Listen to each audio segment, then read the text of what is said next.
I just want to say one brief thing about something the previous speaker said. I didn't want to spend too much time on that because I don't think it's important enough, but one thing is worth considering. He's the nominal head of an organization supposedly representative of the undergraduates, whereas in fact, under the current directives, it derives its authority as delegated power from the administration. It's totally unrepresentative of the graduate students and TAs. But he made the following statement, I quote, I would ask all those who are not definitely committed to the FSM cause to stay away from the demonstration. All right, now listen to this. For all upper division students who are interested in alleviating the TA shortage problem, I would encourage you to offer your services to department chairmen and advisors. That has two things, a strike breaker and a fink.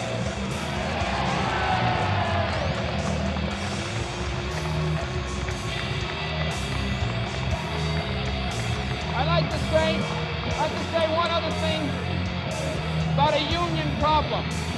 Upstairs, you may have noticed already on the second floor of Sproul Hall, locals 40 and 127 of the Painters Union are painting the inside of the second floor of Sproul Hall. Now, apparently that action had been planned sometime in the past. I've tried to contact those unions, unfortunately, and there's my heart out. They're as bureaucratized as the administration. It's difficult to get through to anyone in authority there. Very sad. We're still making an attempt. Those people up there have no desire to interfere with what we're doing. I would ask that they be considered and that they not be heckled in any way. And I think that, while there's fortunately no sense of solidarity at this point between unions and students, there at least needs to be no excessively hard feelings between the two groups. Now, there are at least two ways in which sit-ins, civil disobedience and whatever, these two major ways in which it can occur.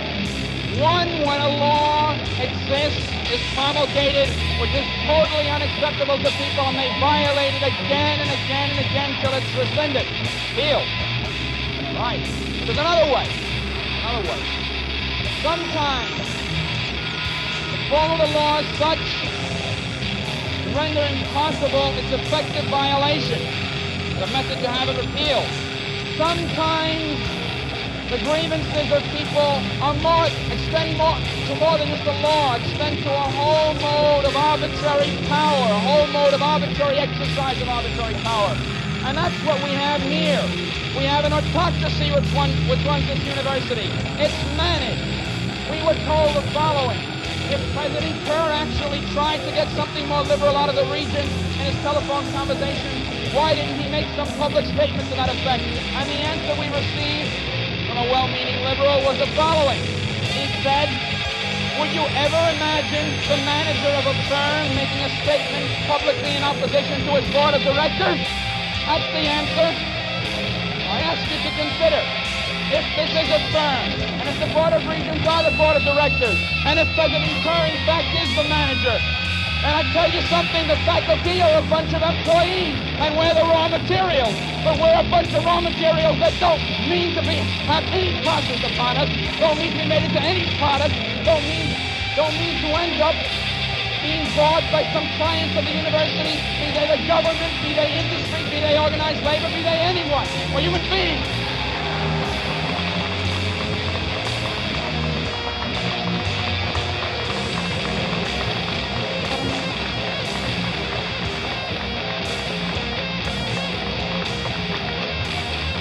And that brings me to the second mode of civil disobedience. There's a time when the operation of the machine becomes so odious, makes you so sick at heart that you can't take part. You can't even passively take part. And you've got to put your bodies upon the gears and upon the wheels, upon the levers, upon all the apparatus, and you've got to make it stop. And you've got to indicate to the people who run it, to the people who own it, that unless you're free, the machine will be prevented from working at all.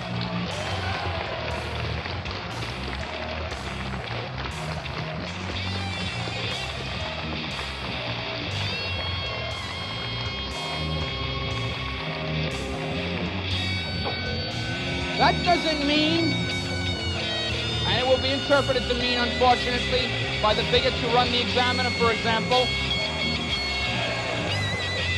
that doesn't mean that you have to break anything. 1,000 people sitting down someplace, not letting anybody by, not letting anything happen, can stop any machine, including this machine, and it will stop. We're going to do the following. The greater the number of people, the safer they'll be, and the more effective it will be. We're going, once again, to march up to the second floor of Sproul Hall. And we're going to conduct our lives for a while in the second floor of Sproul Hall. We'll show movies, for example. We tried to get Un Chant d'Amour. Unfortunately, that's tied up in the court because of a lot of squeamish moral mothers for a moral America and other people on the outside. The same people who get all their ideas out of the San Francisco Examiner. Sad, sad. But Mr. Landau has gotten to some other films. Likewise, we'll do something which hasn't occurred at this university in a good long time. We're going to have real classes up there. There are going to be freedom schools conducted up there. We're going to have classes on First and 14th Amendments.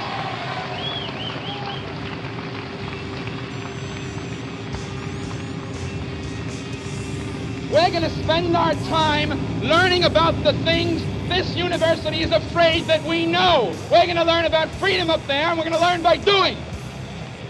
Now, we've had some good long rallies. We've had some good long rallies. And I think I'm sicker of rallies than anyone else here.